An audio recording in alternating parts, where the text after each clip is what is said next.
Hey, what's going on, guys? Welcome back to Aries EDC. I owe you guys an apology.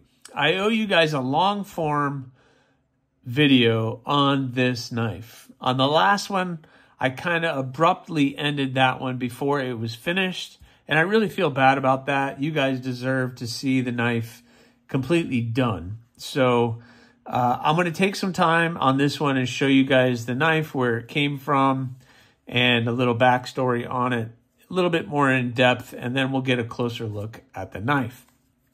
So it is done. I got the sheath done. I put the loop on it. I put the lanyard on it, and it does have an edge now, which yeah, I'll show you guys here in a second. It is scary sharp. So I shared with you guys that this really isn't my design per se. I mean, it's not a crazy design, and it's not something that's like completely new either, but it's something that, you know, there's a channel out there, Simple Little Life. He's very popular, does some really cool stuff, and he did a design, and he thought it would be fun to do this design, and he had the design, and he had the actual drawing available that you could trace, and you could print it, or you could do it and then make that exact knife, and then all these other makers can make that exact knife. Well, I kicked myself because I was like, man, that was a cool opportunity for me to do something, but I didn't think I was good enough. I saw that shape of the knife, and I was like, you know, I can't do that. No, I can't do that. And I kind of wasn't very confident in me being able to do it.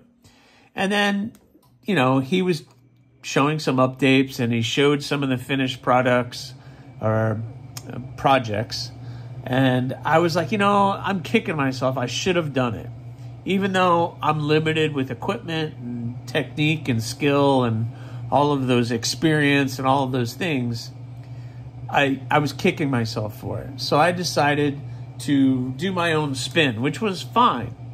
So this knife started off as just a drawing, and I took some of the shape that he had, and I put one of my handles on it. It's the same handle from the Bloom. So I took that handle, and I just kind of made the little hawksbill, little whatever you want to call this blade shape. And then, of course, like all my designs, it starts off with a drawing, and then it turns into a wooden blank.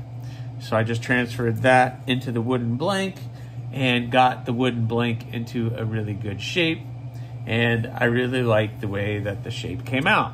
So now I have this, which I'm calling the Talon now, in my another arsenal of knives that every once in a while I can go to. Now, this isn't going to be something that I normally would do, especially with the drama I had getting this one done. I'm nowhere near ready to make one of these and then be comfortable enough to sell it until I can really get better at getting those bevels done really well. The knife is not perfect, and it has a lot of flaws, and I see every single one. Even though you guys are very kind, and you're very kind, probably more so than you should be, but you know, we're going to talk about it here in a minute. But the knife came out really good.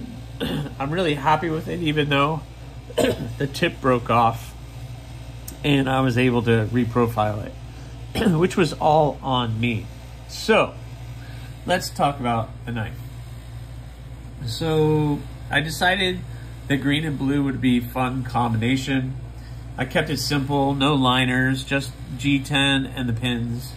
I just wanted to keep it simple, especially after all the other drama. It's a nice tight Kydex sheath, got the nice thumb, and we can pull out the blade. And there it is. Got the nice edge to it, the nice G10, the green G10 with the G10 pins and lanyard hole, and then of course your lanyard. I didn't do any liners or anything. The handle's nice and thin, although fills your hand nicely and is super comfortable in your hand to control the knife. And you need to get your hand away from that blade, that is for sure. I decided to just do a satin finish on this one, nothing too crazy, which on me, it shows off all the flaws. Like, you can see that this side does not match this side. And then there are some waviness where I was trying to grind out the middle. So one of the things with this blade shape I realized was this area of the knife and this area of the knife were getting very thin, and this area was thicker. And it was just because of the way that I was grinding it. So I was going back and back, kept trying to get this area thinned out to match the other areas, but it ended up thinning it out really, really thin. I don't have the measuring tool with me, or I would measure behind the edge, but that I can tell you, Rice, that thing disappears behind the edge. It is very, very thin behind the edge. But I know you guys, as a maker, I see all the flaws, but I see all the flaws in every knife I make. But, you know, look, there's some waviness up here next to the logo, and, you know, it's just a lot of things.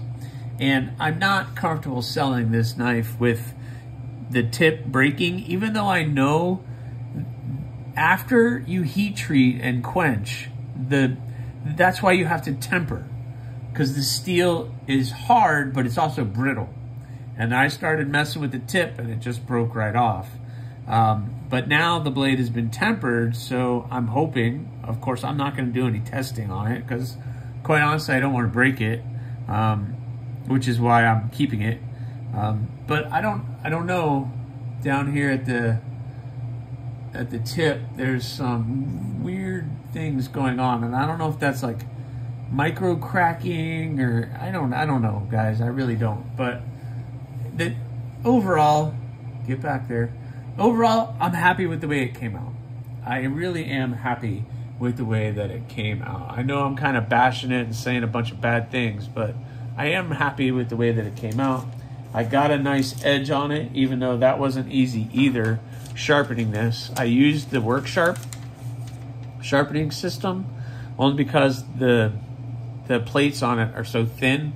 I was still able to get it nice and sharp, which I'm going to show you here in a second. So this is just regular paper.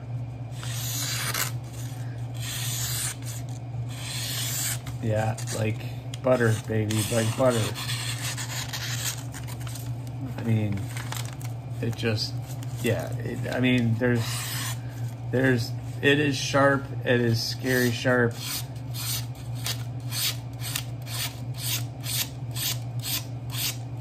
I mean, just scary. It's it's scary sharp. So, whew, so this one is going to be kept with me. I really like the way, I don't know. There's just something about that shape that drives, that haunted me. And I was like, I had to make it. So I did. What's it used for? I have no idea. Is the tip too thin? Absolutely.